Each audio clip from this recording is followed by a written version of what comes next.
Assalamualaikum warahmatullahi wabarakatuh. Kami dari kelompok 1 akan mempresentasikan tentang kecelakaan di ruas tol Pejagan Pemalang, analisis dan regulasi kendaraan bermotor. Sebelumnya, izin memperkenalkan diri, nama Taruna Muda Arik Alfa Tala Andalusia dengan notar 2402308. Pak, izin memperkenalkan diri, nama Taruna Muda Zainul Talasbi, notar 2402351. Izin Pak, izin rekan-rekan, izin memperkenalkan diri, nama Taruni Muda Sofi Nur Azizah dengan nomor taruna 24021048. Izin rekan-rekan, izin Pak, izin memperkenalkan diri, nama Taruna Muda Muhammad Nur Rahman dengan notar 240230442. Baik, saya lanjut. Kami akan menganalisis kasus kecelakaan fatal di ruang tol Pejagan Pemalang, fokus pada penyebab dan regulasi terkait. Sumber utama dari kelompok kami yaitu artikel detik.com dan tujuannya memahami faktor dan regulasi yang berlaku. Untuk kronologi kecelakaan di tol Tegal, detail kejadian hari Minggu tanggal 30 Juni 2024 pukul 12.30 waktu Indonesia Barat. Lokasi di ruas tol Pejagan Pemalang kilometer 273 plus 600A. Kendaraan R3 versus truk box. Korban 2 meninggal dunia. Kondisi ketika R3 menabrak truk yang sedang berhenti di bahu luar untuk pergantian supir. Adapun mobil R3 saat itu berusaha mendahului sebuah kendaraan dengan melalui bahu jalan. Dia tidak menyangka ada truk yang sedang parkir.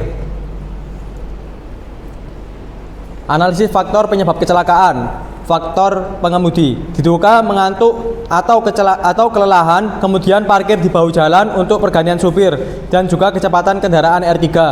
Untuk faktor kendaraan, perlu pengecekan sistem pengereman ban dan kondisi teknis R3. Untuk faktor lingkungan, kondisi jalan, cuaca, dan penerangan atau kontras visual tetap bisa menjadi faktor walaupun kecelakaan terjadi pada siang hari. Selanjutnya, analisis kondisi truk yang parkir. Truk box dengan nomor polisi B9321UXX diketahui berhenti di bahu luar jalan tol untuk melakukan pergantian sopir. Bahu luar jalan tol memang diperuntukkan bagi kendaraan darurat seperti kerusakan kendaraan atau situasi mendesak lainnya. Namun, berhenti untuk pergantian sopir tidak selalu dianggap sebagai keadaan darurat, tergantung pada situasi spesifik dan peraturan yang berlaku. Meskipun truk berhenti di bahu luar untuk pergantian sopir yang mungkin dianggap sebagai pelanggaran jika tidak dalam keadaan darurat, tindakan pengemudi R3 yang menggunakan bahu jalan untuk mendahului juga merupakan pelanggaran serius terhadap peraturan lalu lintas. Kecelakaan ini menyoroti pentingnya kepatuhan terhadap peraturan lalu lintas oleh semua pengguna jalan untuk mencegah terjadinya insiden serupa di masa depan. Regulasi parkir di jalan tol PP nomor 22 tahun 2009 tentang lalu lintas dan angkutan jalan, yang isinya mengatur sanksi bagi pengemudi yang parkir tidak pada tempatnya dengan pidana kurungan paling lama 1 bulan atau denda paling banyak 250.000. Yang kedua, peraturan pemerintah nomor 15 tahun 2005 tentang jalan tol yang menyatakan bahwa bahu jalan hanya digunakan untuk keadaan darurat dan bukan untuk aktivitas lain seperti parkir atau mendahului kendaraan.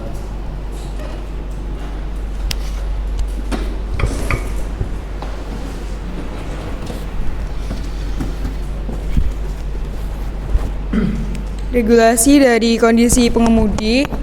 Berikut adalah poin-poin umum dalam regulasi kondisi pengemudi baik dari aspek nasional, misalnya Indonesia berdasarkan peraturan pemerintah, perhubungan dan kepolisian maupun praktik internasional, yakni nomor 1, kesehatan fisik dan mental.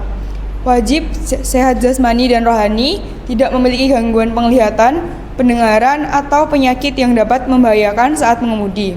Yang kedua, bebas dari pengaruh alkohol dan narkoba, yakni dilarang mengemudi dalam pengaruh alkohol, narkotika, psikotropika, dan zat adiktif lainnya.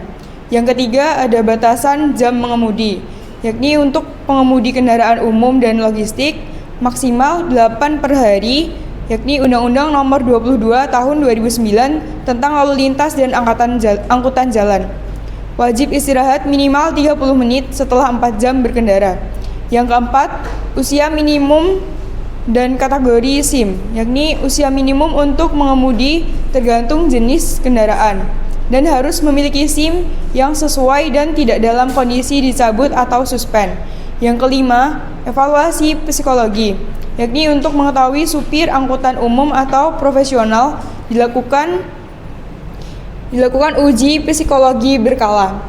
Yang keenam, ada kepatuhan dan evaluasi berkala, yakni perusahaan transportasi wajib mengevaluasi kondisi pengemudi secara rutin dan pengemudi yang terlibat kecelakaan berat bisa dicabut izin atau SIM-nya.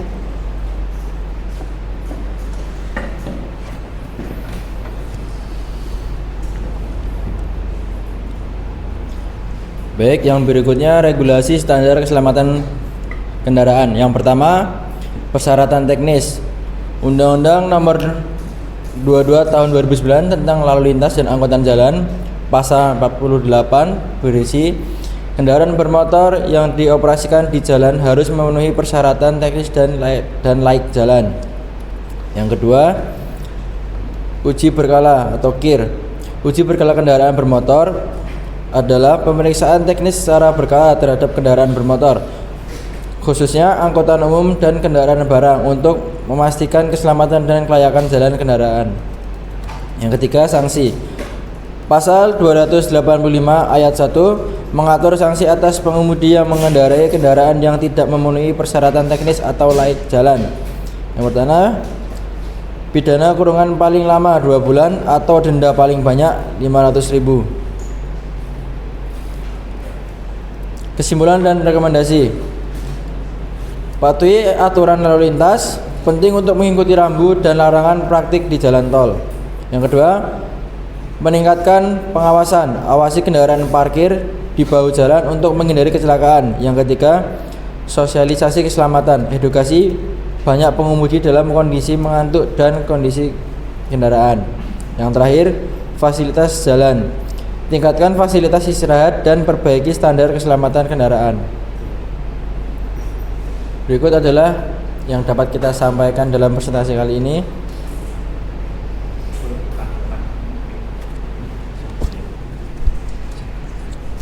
Oke, saya tanggapi ya. Kelompok 1. Kelompok 1 ini tugasnya sudah lengkap ya. Mulai dari analisisnya kondisi yang terjadi pada saat kecelakaannya, truknya juga parkir sembarangan, itu nggak di rest area ya, di bahu jalan ya, dan R3-nya juga menyalip dari sisi kiri, padahal menurut aturan untuk jalan tol sendiri menyalip itu lewat kanan ya. Oke. Dan ini juga diketahui karena adanya pergantian supir ya. Ketentuannya juga jelas tadi diatur pada peraturan pemerintah tadi, Undang-Undang Nomor 22 tadi, wajib istirahat 30 menit setelah 4 jam, tapi janganlah berhentinya di bahu jalan. Oke, terima kasih dari kelompok 1, luar biasa. Mungkin boleh ditutup.